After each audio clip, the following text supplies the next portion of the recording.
Hi guys, and welcome to episode 6 of Deck Check. Today I'm going to talk about the Grim Patron deck, and you can see it right now. I just will go through all the cards as usual and then show you a couple of games. So let's start. Inner Rage. It's a card that most of the players play now. It deals on damage and rages. So this is a combo card. You can either use it early to cycle it with Acolyte of Pain. So basically you play Acolyte of Pain maybe on turn 3, turn 4, 5. You Inner Rage Acolyte of Pain, you draw a card, which means you cycle it. So that you will not use it really. It buffs attack of Acolyte, but doesn't matter that much. What matters is that you get another card out of it. Also, Inner Rage, obviously, turn 5. With Grim Patron, you create one more Grim Patron. Then, if you have Death's Bite online, you create 2 more. A very good combo card. Works with Grommash Hellscream as well. Amazing. The only problem is that it's, well, it doesn't do that much. Like, you want to draw a card from it. It can also enable Battle Rage. So, overall, like, in the beginning, people tried it out. If it is good or if it's not, I think it's good. I think it's an amazing card. You want to play too. Execute your removal card in a Grim Patron deck. Keep it. Like sometimes you can use execute earlier to get a tempo play. So like you kill something that might be troublesome for you to get your patrons on board. But overall, it's good to keep execute for the key cards. So in Patron, you have to juggle. You have to evaluate the situation on board. You can use it to maybe give yourself an opening. But sometimes you just keep it for a bigger creature. Whirlwind, again, a combo enabler. You will win with Whirlwind if you get more patrons or if you have Frothing Berserker. But don't be afraid to use the removal card against those aggro decks. Like you actually keep Whirlwind versus Hunter in your opening hand because you need to deal with the board. Otherwise, you do mulligan it away. Fireworks, that's the key for mulligan. Fireworks is an amazing card. You can play it on 2, you can even go face because you're playing... Well, it's not an aggro deck, it's a combo deck. But overall, in this deck, you want to deal damage. So, and when you get Death's Bite, you will want to play Death's Bite as well. So if you start with Fireworks, if there are no minions you want to kill, you can actually play it and go for face. Armor is not that important in your deck. It's even more important to be damaged so that you can have Battle Rage value. So attacking with Fireworks is alright. Battle Rage, your draw card, this is one of the best draw cards in the game, because if you have a lot of damaged creatures, for 2 mana you'll draw 5, 6 cards, depends on the situation. But even if you draw like 3 or 4 for 2 mana, it's amazing. But don't be afraid to cycle Battle Rage early if you feel like your hand is really bad. Or if you have Thaurissan, and you want to play Thaurissan on 6 or 7, maybe even 5 with a coin, then you can cycle Battle Rage so that you get another card, maybe a combo card like Warsong or Grim Patron that you can use and get the cost reduced. So Battle Rage on 2, if you're damaged, is fine, but overall you want to get Battle Rage, you want to get 2 free cards from Battle Rage. Armorsmith is an amazing card. I still try to figure out if it's good to play it early versus Hunter or if it's good to keep it. Depends on your hand. Like sometimes it's alright to just keep Armorsmith, not play it early, and then when you have a couple of patrons or if you have a taunt, play Armorsmith behind it so that you can get more armor over time. But sometimes it's alright to just play it early. So Armorsmith is in a weird spot, because if you play Armorsmith and you have Battle Rage, there is a chance that you will get 2 cards from Battle Rage. Armorsmith is not easy to kill, it can damage something, will be damaged, you will be damaged if you're playing versus aggro, and then you can draw 2 cards. But on the other hand, if there is nothing that will damage you, Armorsmith will give you armor, and then if you're full health, you will not be able to drop below that early. So you will not get that much Battle Rage value. So that depends on the situation, try to evaluate it. I mostly mulligan it away, unless I'm playing versus Hunter, then I'm keeping it. Cruel Taskmaster, another enabler. 1 is fine, like you don't need 2 of them because you have Inner Rages, you have Whirlwinds, you have a lot of effects. You can kill something with it, it's fine, you always get a minion, like let's say there is a Leper Gnome, you can play Cruel Taskmaster versus aggro, you play it early. Versus Control, you use it as an enabler. You can enable execute with Taskmaster as well. And if you play Big Game Hunter, which is a valid card, a lot of people play Big Game Hunter, you can also use the Cruel Taskmaster to kill those 5 attack minions like Lothep or Thaurissan. In this list, I don't run Big Game Hunter. I do play 1 Courser. It's a meta call. Like if you face more decks like Handlocks, you will want to have Big Game Hunter. In tournaments, it's definitely a valid choice to run Big Game Hunter instead of Courser. On ladder, I value Courser more. Then we have Loot Hoarder. A one-off is just, it's a cool card.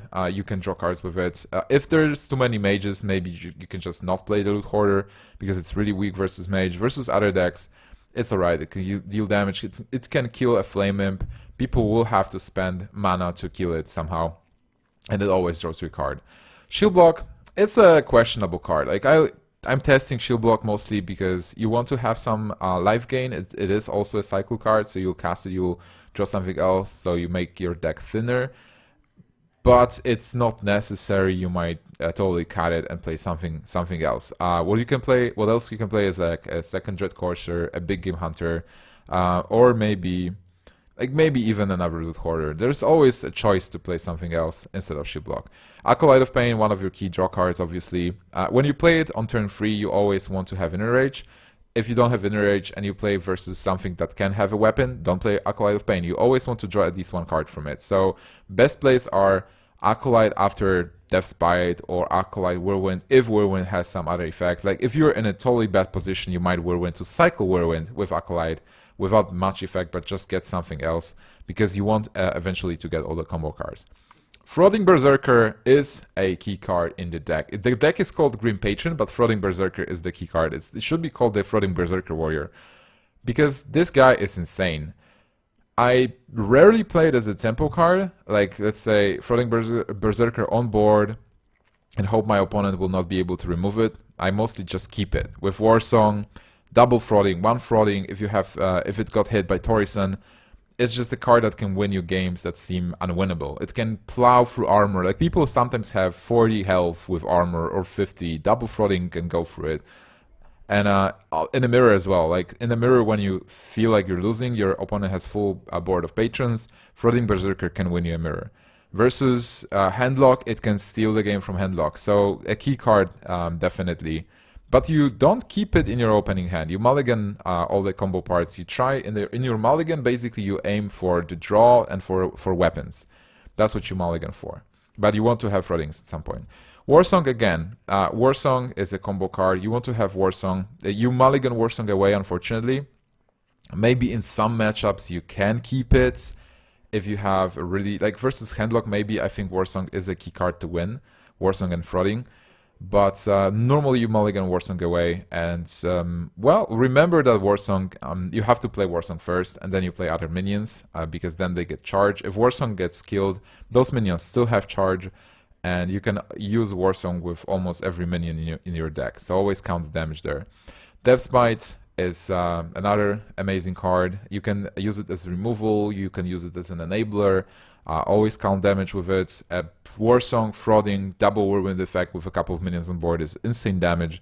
So always, you never mulligan Death's Bite. You want Death's Bite. You can even keep like Death's Bite and Fire Warx. It's so important to have the Death's Bite in your hand. Courser is alright. The only, like, you can play Courser for 1 if you have Fire Warx. You can play Courser for 3 if you have Death's Bite.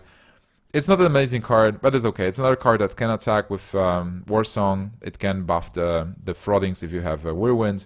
So it's alright, but never, like, try to get some value from Courser. If your opponent just has a weapon, don't play Courser so that it dies to weapon charge. Take damage and then play Courser so it's annoying for your opponent to go through it. Gnomish Inventor, an alright card for a turn 4. Provides some more draw. 2/4. It's hard to kill. It can attack with Warsong Commander as well. It's an alright card. I like it. I even played 2 at some point, and you can also play 2 if you want. Like if you don't want to play Shield Block, you can play double Gnomish Inventor. It provides some. It's not like tempo. It's a cantrip card, so definitely good in this combo deck. Grim Patron, another card that can just win you the game. The strategy is that you can play a patron on 5 and enrage it to get 2 patrons, and then hope it's not going to get killed. Obviously, sometimes you have amazing turns like Death's Bite 4, patron 5, enrage, attack with Death's Bite again, get a couple of patrons, and that's why that's how you win versus druids. You just get, like most of the decks actually. If you patron on 5, most of the decks will not have an answer to that. They are not able to kill all the patrons without spawning more patrons, and then you win the game. Obviously, the big turn is also turn 8, where you have the Warsong in your hand and patron, and you can produce a couple of patrons. Think about patron frauding combos. Like there's a lot of math you have to do, and just look for those patron spots. Sometimes you can even just hardcast patron. Maybe you get 1 enrage, hope to bait out first removal if you have a second patron in your head, and then play another patron. for opponent to just die to the second wave because he just used his one removal he had. Harrison Jones is a Savitz tech. I've seen Orange playing it as well. I love it. Right now, Rogue is strong, Hunter is strong, Warrior is super strong. There's a lot of weapons, and Harrison Jones is amazing to just hit that Death Spite, hit that weapon that your opponent has, draw cards, remove it. Paladin also super popular right now, aggro Paladin, and yeah, Harrison Jones just has so much value that I think you have to play it, especially in those mirror matches. And currently on ladder, just definitely a keep in the deck, but you mulligan it away. Like in the mulligan, you're searching for Whirlwind against Hunter, but I like Battle Rages, I like Loot Hoarder, I like to get Armorsmith back, but I would mulligan it away. Acolyte of Pain, you always keep, you want the Acolyte of Pain, you're looking for Death Spite, you're looking for weapons. And then Torisan, obviously, combo enabler, you want to have that big Torisan turn, but don't rush to play Torisan. Like, you want to have specific cards. You want to have Warsong, you want to have Flooding Patron, and if you absolutely have to play Torisan on 6, well, you do it. Like, if you don't have combo pieces, but it reduce the cost of like Whirlwinds, Executes, and Battle Rage, it's still fine if you had to play, if you didn't have another play. But always try to draw those cards to increase the value of Torisan, so that when you play Torisan, or 6, 7 maybe if you delay it one more turn, so that you have the Patron, you have Fraudings, you have Warsong, and those are the cards you want to hit. And with those cards being hit by Emperor Torisan, you will have just crazy turns. The math on those turns and damage you can deal is just off the roof. And Grommash, obviously, another finisher. If everything fails, you always have Grommash that can just attack for 12. You can use, but the cool fact is, this is not the Control Warrior, so you can use Grommash as a removal card if you want to, and then just still win with Roddings and then Patrons. So very, very flexible card, working with all this stuff here. Death Spite, Grommash, 14 points of damage out of nowhere. Possibly. So yeah, that will be the list of Grim Patron. I definitely recommend it. One of the strongest decks right now, arguably the strongest deck on ladder. And just play it before Blizzard nerfs Warsong Commander, because that's the card that enables the deck and gives us all the possibilities to charge and get the big frauding. I will show you a couple of games now, so let's jump on the ladder. Warrior versus Paladin. I'm playing versus Creator, and I play a version with double Dread Courser. Alright, so this is a bit of a different version of the deck. I believe I did cut Shield Block. I was playing Dread Courser because there's so much aggro on ladder. So keeping Dread Courser, Death Spite, Grim Patron, and Dread Courser, it seems like a very good opening. I will assume this is the aggro Paladin because that's the most popular version right now. And yeah, Abusive Surgeon tells me it is an aggro version, and getting Taskmaster here. I can coin Taskmaster, but it's just better to coin Death Spite on free and play double Dread Courser. So as you can see here, it's a good situation for me. I will just wait. I waited with the coin. I have a minion now, and even if he trades into this, that's fine. Those games versus Paladin are a bit awkward. Normally, it just ends up with both of the players not really having cards, because you don't draw into those cards. You just exhaust Paladin. You just play all those creatures you have, and you will end up with maybe 2 Patrons on board, and Paladin has nothing to do with that, and the Paladin loses. So it is a bit of a different deck, a bit of a different strategy, but as you can see here, double Courser is amazing. He obviously doesn't have a coin, so he will not be able to play the Quartermaster. Just killing the Dread Courser, taking his time. Creator is going to do it up, and my plan going forward is to just probably keep the Death Spite for Grim Patron on 5. So this turn I just can play the Acolyte, maybe even kill the... Oh, I'm actually going for the clear here. It was possible to not kill them, but on the other hand, the Divine Shield is a bit stressful. Paladin is running Blessing of Kings, and as you can see, there is a Blessing of Might. And dealing damage, like the Paladin deck is just going to deal damage. So from the Warrior's perspective, it looks amazing actually. Like I got the Death Spite. I'm super aggressive here because he's already at 12 with that Death Spite attack. I will not be able to kill him yet, but I'm clearing the board, dealing damage, so it puts the Paladin in an awkward spot. I'm also spending my cards, so Divine Favor is not that good. With Knowledge Inventor, I can draw a card, but this is the Green Patron turn, and just yeah, damaging here with Execute, a pretty good play. Double Patron, really hard to deal with for a Paladin. Only 2 cards. Divine Favor is not going to do much. This deck is normally not running Tyrion and not running anything else, so he has to give up to double Grim Patron. Advance a couple of ranks, and I face Rogue this time. Swek. And versus Rogue, you do you might keep a loot hoarder, but you want to have a draw, you want to have Torison. And I'm getting a pretty good hand with Battle Rage, Numbers Inventor, and that Torison, so I will be able to draw some cards. Fireworks is alright, especially if he plays, and obviously you do look for weapons as well. Harrison Jones might be a key card in this matchup, but with Fireworks I'm thinking like, what do I really want to do? If he plays a free drop on turn 3, like a Farseer or SI7, I will be able to kill it and get the Battle Rage to cycle it. But unfortunately he didn't play, he didn't coin a minion, so I just have to wait. I'm not even armoring up here just to be able to take that damage. I could have possibly armor up, because if he plays a free attack minion, I will be able to attack it and get that damage done. But I can just take my time here. And using the Fireworks, as you can see, had some merit. It was 6 points of damage to the Rogue's face, and now I got a second weapon and the third weapon, so that's why you use those weapons early. Clearing the board makes sense as well, and just getting the Battle Rage, 2 cards for 2 mana, amazing deal. I do have that Harrison Jones, I do have Torison, and I have combo parts. So it's looking amazing for now, but Rogue can be tricky, so you have to be careful.